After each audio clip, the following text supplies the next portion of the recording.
Assalamualaikum warahmatullahi wabarakatuh. Waalaikumsalam, Maria. Selamat pagi Bu. Jadi begini Bu, untuk hari ini saya menemui Bu Rohmi itu ada keperluan Bu. Kebetulan saya dalam tugas CGP modul 3.1 itu mempunyai tugas yaitu untuk mewawancarai kepala sekolah tentang kasus dilema etika yang pernah dialami di sekolahnya. Kebetulan di sekolah kami pada hari Senin itu mau upacara. Anak kelas 1, biasa anak kecil kan rebutan tempat.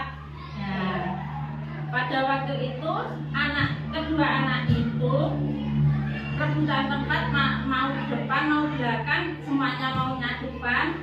Ternyata yang satunya itu tiba-tiba tangannya menghantam teman yang satunya tadi hilang. Ternyata pada waktu itu anak itu merasa kesakitan karena dihantam oleh temannya.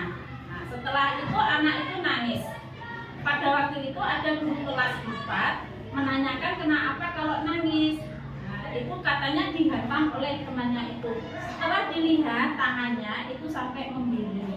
Pada waktu itu langsung dibawa anak ke kantor.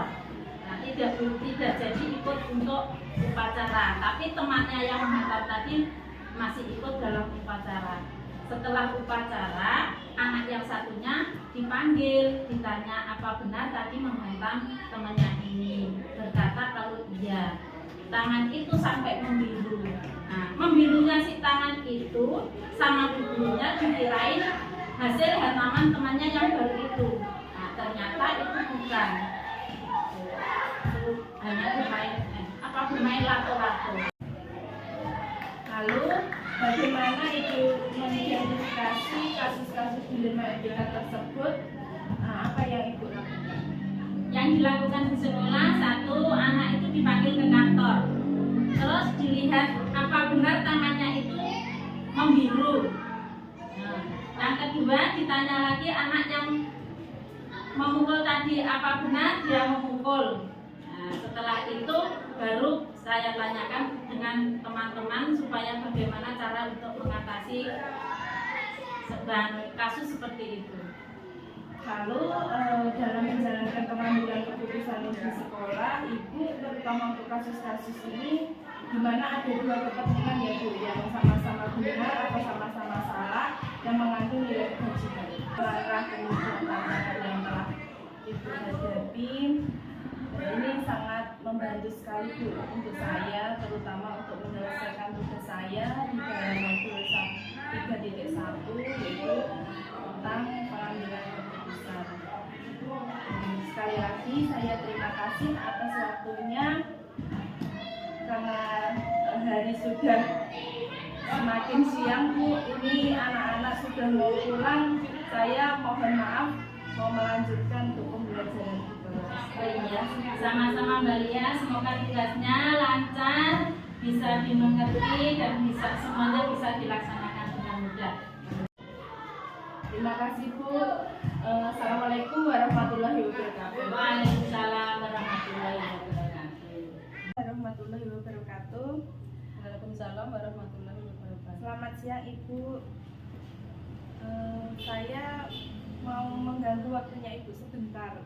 Ini mengenai tugas saya Bu. Jadi tujuan saya ke sini itu saya diminta untuk mewawancarai kepala sekolah tentang kasus dilema etika yang pernah terjadi di sekolah. Seperti itu.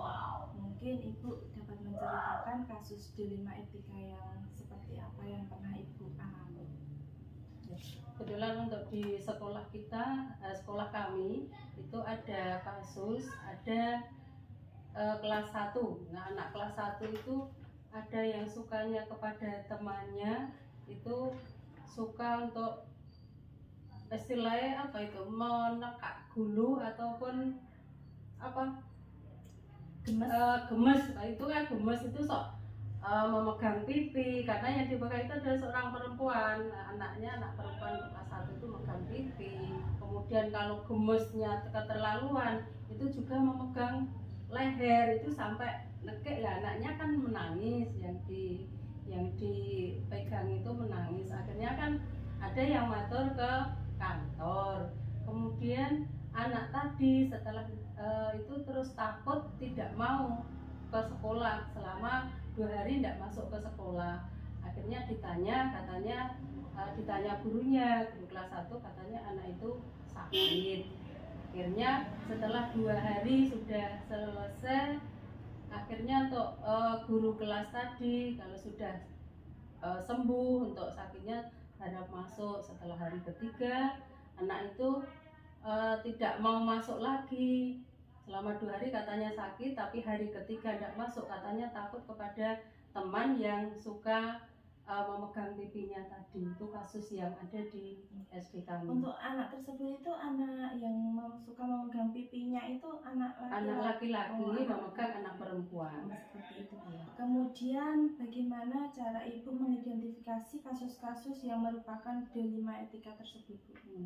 Untuk kasus itu yang pertama untuk pribadi ya, untuk moral pada anak, menanamkan moral pada anak itu kepada teman boleh suka kepada teman, tapi tidak boleh bercolak-colak karena nanti akan mengakibatkan hal-hal yang tidak diinginkan. Kemudian untuk anak itu diberi tindakan kepada dari guru kelasnya tadi, diberi tindakan untuk tidak diulangi lagi untuk yang anak laki-laki tadi. Kemudian bagaimana Ibu menjalankan pengambilan keputusan di sekolah Ibu, terutama untuk kasus-kasus dilema etika ini, di mana ada 2 kepentingan yang sama-sama benar atau sama-sama mengandung nilai kebajikan?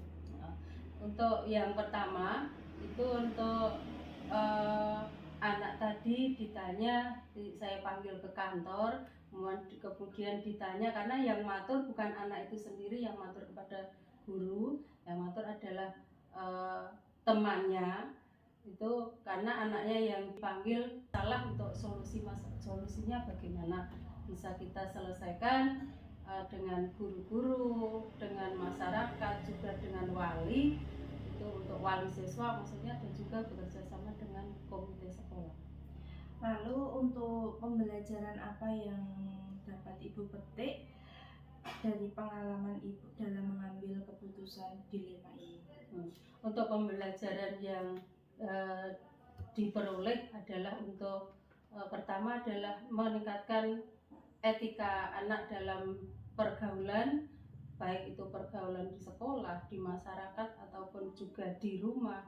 Dan juga untuk meningkatkan moral kita untuk terpupuk agar moral anak-anak tadi bisa menjadi lebih baik dari mempunyai kasus. Sekarang kasus sudah ada solusinya, bisa diselesaikan. Nah itu nanti anak-anak juga moralnya akan terpupuk, akan lebih baik.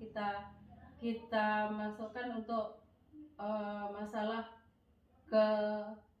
keagamaan, jadi anak-anak diberi tentang keagamaan, nanti kan bisa untuk moralnya bisa terpupuk, kemudian